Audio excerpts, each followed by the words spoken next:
dari kuasa itu.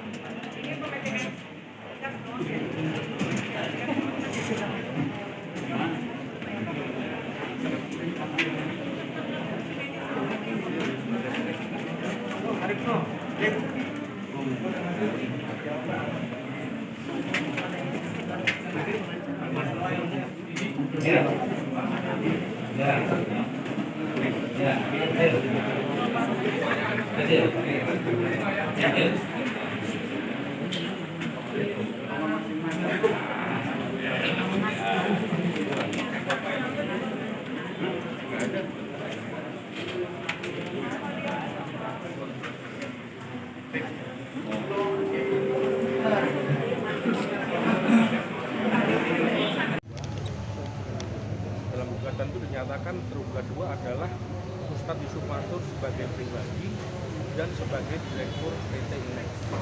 Yang kami wakili ini adalah Ustadz Yusuf Mansur sebagai pribadi, bukan sebagai direktur PT Inex. Kami nggak tahu apakah Ustadz Yusuf Mansur direktur PT Inex atau bukan. Yang jelas, yang kami wakili dalam surat kuasa kami adalah Ustadz Yusuf Mansur sebagai pribadi.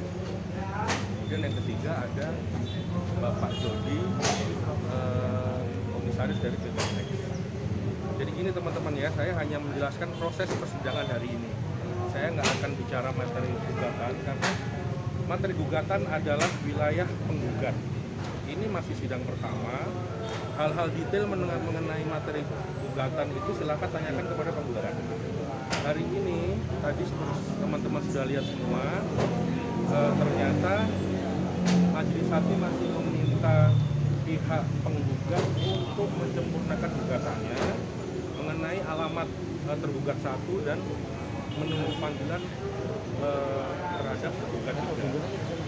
Ya, dikasih waktu seminggu sama majelis untuk mengkoreksi itu sehingga sidang ini ditunda.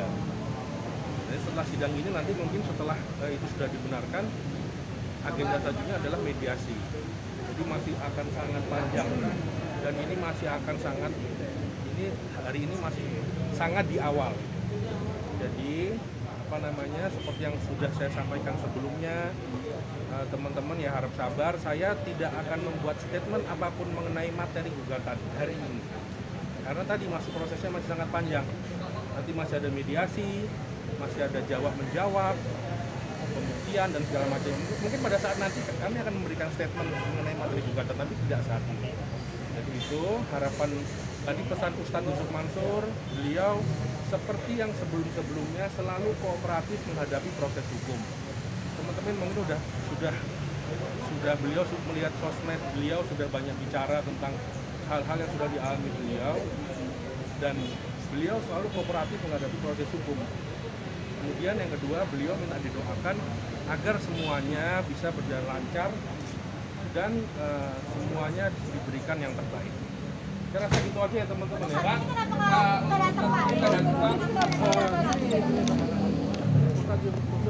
sudah menguasakan kepada pengacara. Jadi pada prinsipnya prinsipal tergugat tidak perlu hadir jika sudah menguasakan ke pengacara. Jadi seperti tadi disampaikan majelis hakim juga kan, ada prinsipal penggugat yang hadir, kemudian sudah disampaikan bahwa ternyata sudah dituangkan ke pengacara, prinsipal penggugat silakan boleh meninggalkan ruang sidang. Tapi kan lihat sendiri tadi proses kita. Jadi pada prinsipnya kalau misalnya sudah diwakili oleh kuasa hukum, prinsipal tergugat tidak perlu hadir. Itu ya teman-teman ya. Agenda berikutnya nanti ditunggu seminggu, tadi kalau saya sampaikan udah tunggu seminggu, kasih kesempatan kepada penggugat untuk memperbaiki gugatan, memperbaiki alamat, maaf bukan memperbaiki gugatan ya, memperbaiki alamat tergugat 1 dan tergugat 3 kalau nggak salah. Tergugat 2 sudah benar, tergugat 2 Yusuf Mansur. Tergugat 2 alamat sudah benar, kami sebagai pribadi kan sudah sampai panggilannya ke kami. Mbak, kemarin ada korban juga yang mintakan pemerintah, makanya korban dari Ustadz juga, mungkin tanggapannya seperti apa? Saya tidak tahu, saya tidak menyampaikan hal yang saya tidak tahu, karena itu tidak pernah disampaikan ke saya.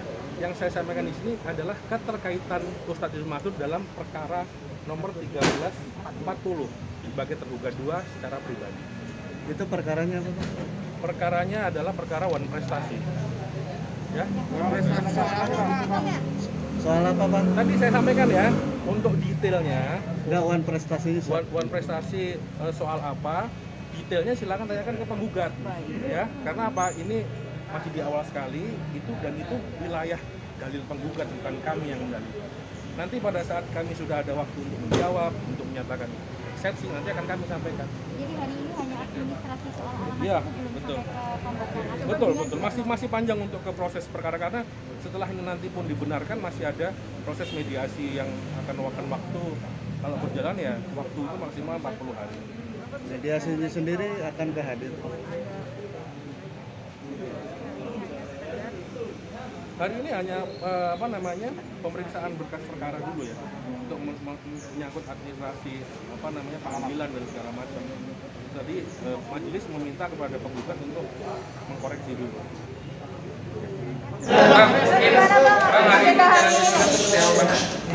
Hari ini jadi agenda sidang ini sidang pertama ya, yaitu pemanggilan para tergugat dan para tergugat. Nah, kami sebagai para tergugat yang mewakili para penggugat yang mewakili 12 orang yaitu hadir. Nah, sedangkan dari pihak lawan yaitu para tergugat hanya yang hadir itu tergugat 2. Nah, sedangkan kita memanggil 3 ya atas nama PT ini Arsindo, terus Direktur Utama alias Haji Yusuf Mansur, ya kan, yang ketiga sebagai komisaris utama yaitu siapa? Jody Broto Suseno sebagai direktur utama. Nah, sedangkan kalau sebagai komisaris utama. Nah, sedangkan untuk PT tadi dari majelis hakim sudah melayangkan surat relas ke kantor domisili yang kami tulis alamatnya. Namun setelah relas itu disampaikan, kantor domisili itu udah bukan menjadi domisili PT yang kita gugat, ya kan, sudah menjadi bank swasta, ya kan, ditempati oleh bank swasta.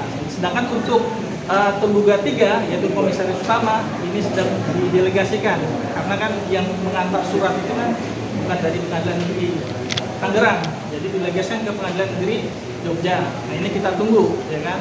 Jadi agenda ini ya tadi hanya hadir dari tergugat 2 yaitu saudara Yusuf Mansur yang kita klaim itu sebagai direktur utama. Nah, sedangkan untuk PT yang mewakili maupun PT maupun komisaris utama sampai saat tidak hadir, yang kita tunggu untuk minggu depan, hadis depan. Kalau materi gugatan yang sudah kita jelaskan beberapa kali yaitu adanya surat janji atau uang prestasi. Ya, karena dari klien kami sudah menginvestasikan sejumlah uang untuk ikut program patungan usaha pendirian dan pembangunan apartemen dan hotel haji dan umroh yang sekarang menjadi Hotel City di Tangerang, Jalan Muhammad Toha ya. Gitu. Jadi materinya itu. Total kerugiannya berapa? Kalau dari yang kita ajukan, sebenarnya kita mengajukan baru 12 ya. Bahkan ada 13 yang satu memang tidak berkuasa tapi mewakili teralisan. Nah, sedangkan ada beberapa lagi yang istilahnya kita masih simpan ya. Yang kita simpan, jadi nanti kita buka di saat adanya mediasi baru kita buka. Gitu. Jadi ada kerugiannya itu 170 juta sekian untuk yang kami gugat, sedangkan masih ada yang belakang-belakangnya ini yang belum kita buka, yang nanti akan kita buka waktu saat mediasi. Artinya gugatan ini minta uang kembali gimana? Minta uang kembali, baik itu kerugian material maupun imaterial. Gitu. Bang, sejauh ini sudah ada mediasi belum sama pihak tergugat? Belum, soalnya kemarin kan dari pihak klien kami sendiri memberi keterangan mereka itu susah dalam berkomunikasi, ya kan, sehingga ya saya bilang itu lost kontak kan, ya, karena semenjak istilahnya klien kami ini menyerahkan sejumlah uang untuk ikut program patungan usaha.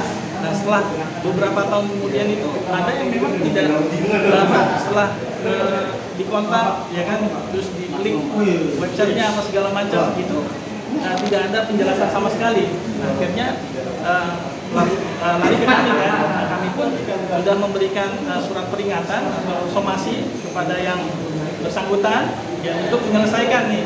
Nah, cuma tidak ada tanggapan maupun jawaban. Umpama ada tanggapan maupun jawaban ya kami welcome untuk istilahnya mediasi. Ya, gimana yang terbaik? Ya, mewakili klien kami yang merasa hak-haknya itu dirugikan. Gitu.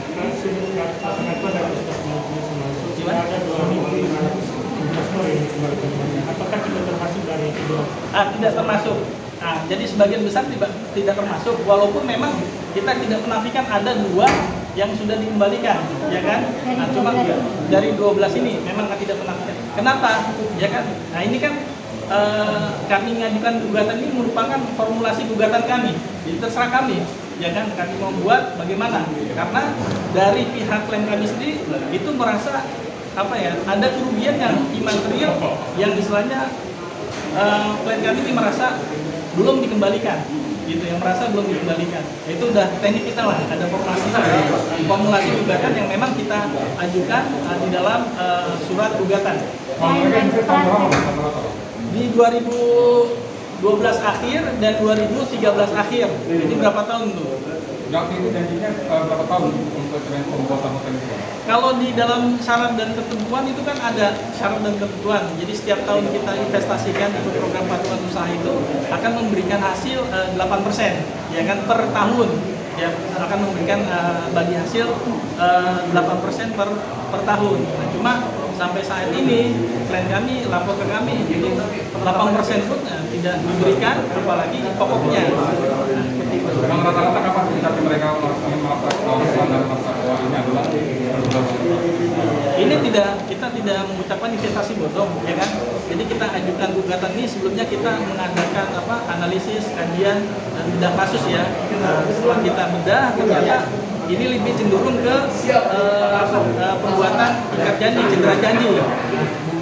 Yang walaupun kami berpikir sebelumnya ini ada unsur dugaan tindak pidana penipuan yang dibungkus dengan perbuatan perdata. Akhirnya kami mengarah ini uang prestasi gitu untuk saat ini ya. Jadi istilahnya nggak ada itu investasi bodong, nggak ada.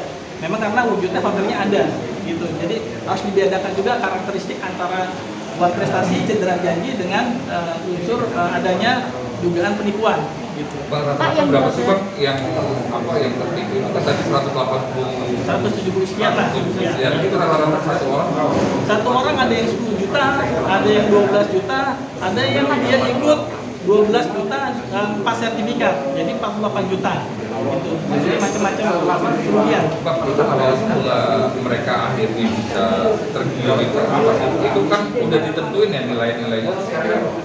Apa? Investasinya kan tadi ada yang minimal 10 juta, 12 juta itu mereka tergiur ikutan gitu.